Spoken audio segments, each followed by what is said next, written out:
네, 오늘 증시 마감 시황 정리해 보겠습니다. 증권팀 김종학 기자 나와 있습니다. 네, 오늘 코스피가 1950선으로 하락했네요. 북한이 개성공단 통행을 금지하면서 또 북한 리스크가 시장에 악재로 작용하는 것 같은데 자세한 시황 전해주시죠.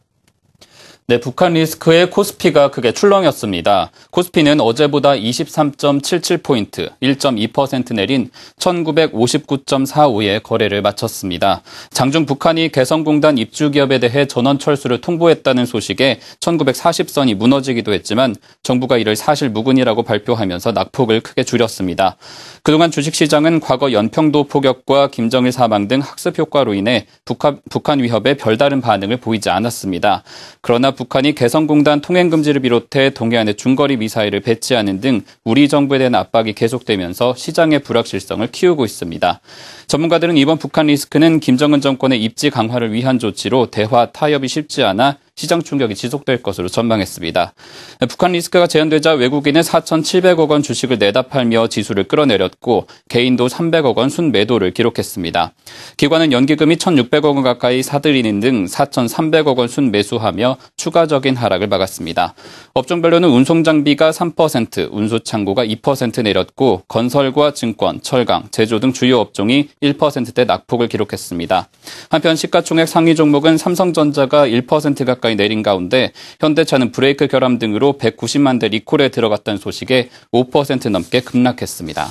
네, 코스닥 시장도 오늘 북한 리스크를 피해가지 못했는데 장중 530선까지 밀리기도 했었는데 마감은 어땠습니까? 네, 코스닥 시장은 장중 3%대 급락했지만 오후 들어 낙폭을 크게 줄였습니다. 코스닥 지수는 어제보다 2.73포인트, 0.49% 내린 555.23에 마쳤는데요. 개인이 1,100억 원, 외국인이 117억 원어치 주식을 내다 팔며 지수가 하락했지만 연기금을 중심으로 기관이 1,300억 원 사들이며 550선을 회복했습니다. 시총 상위 종목은 셀트리온이 0.7%, CJ 오쇼핑과 서울반도체 등은 약세로 마쳤고 파라다이스와 CJ E&M 등은 1에서 2% 올랐습니다. 한편 북한 위협에 오늘 서울 외환시장에서 원달러 환율은 어제보다 6원 30전 오른 1,123원 80전에 마감했습니다. 유럽중앙은행 ECB의 통화정책회의가 하루 앞으로 다가왔습니다. 유로존 경기 침체가 심화될 것이란 우려가 있어 ECB가 깜짝 부양책을 내놓을지 관심이 쏠리고 있습니다. 보도에 오상혁 기자입니다. 현지 시간 4일 열리는 유럽중앙은행 ECB의 통화정책회의를 앞두고 기준금리 인하 압박이 거세지고 있습니다. 유로존의 고용난이 갈수록 악화되고 있는 데다 제조업 활동도 부진을 벗어나지 못하고 있기 때문입니다. 유럽연합 통계당국인 유로스타트에 따르면 유로존의 지난 2월 실업률은 12%로 전달에 이어 또다시 사상 최고치를 갈아치웠습니다. 이는 EU가 실업률 발표를 시작한 1995년 이후 가장 높은 수치입니다. 혹독한 긴축이 소비자들의 지갑을 닫게 만들면서 비즈니스 환경을 악화시킨 데다 정부 지출마저 줄어들면서 악순환이 계속되고 있다는 분석입니다. 여기에 제조업을 비롯한 민간 경기도 좀처럼 부진해서 헤어나지 못하고 있습니다. 유로존의 제조업 구매관리자 지수가 20개월째 위축세를 보이고 있고 제조업과 서비스업을 합친 복합 구매관리자 지수도 4개월 만에 최저치를 기록한 것으로 나타났습니다. 이처럼 주요 경제지표가 부진하게 나오면서 전문가들은 올 1분기에도 유로존 경제가 마이너스 성장세를 기록해 6분기 연속 성장이 위축될 것으로 우려하고 있습니다. 이에 따라 ECB의 추가 조치에 대한 기대감이 높아지고 있습니다. 마리오 드라기 ECB 총재는 회의를 마친 후 기자회견을 가질 예정이어서 글로벌 투자자들의 관심이 드라기 총재의 입에 집중되고 있습니다. 한국경제TV 오상혁입니다. 선진시장의 호조세와 달리 우리 주식시장은 침체를 벗어나지 못하면서 이런 탈동조화 현상 해소에 대한 궁금증이 커지고 있습니다.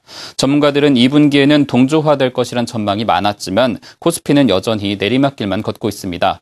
언제쯤 우리 증시에 봄이 올까요? 조연 기자가 알아봤습니다. 올 연초부터 국내 증시의 발목을 잡아온 디커플링. 대다수의 증권 전문가들은 4월을 시작으로 코스피가 글로벌 증시와 발맞추기에 나설 것으로 내다봤습니다. 하지만 전망은 초반부터 빗나가고 있습니다. 2000선에서 시작한 4월의 코스피는 4거래일 1연속 내려 오늘 장중에는 1940선마저 깨졌습니다. 최근 상승과 하락을 반복하면서 사상 최고치를 경신하는 뉴욕 증시와는 여전히 동떨어진 모습입니다. 특히 외국인 투자자들의 팔자세는 좀처럼 잦아들지 않고 있습니다.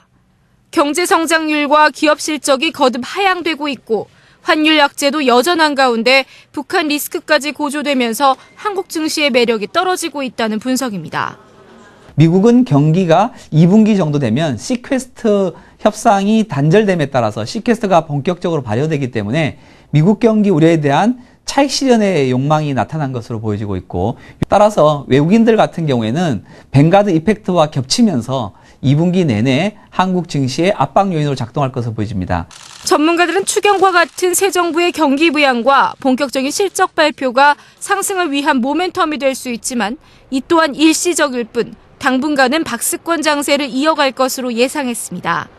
다만 기업 실적에 대한 시장 기대치가 많이 낮춰져 있는 만큼 어닝 서프라이즈를 보이는 일부 종목들에 선별적으로 투자할 것을 주문했습니다. 또 대북 리스크가 전반적으로 증시에 부담을 주고 있는 것은 사실이지만 심각한 국지전으로 가지 않는 이상 과거와 마찬가지로 매수 기회로 삼을 수 있다는 조언도 나왔습니다.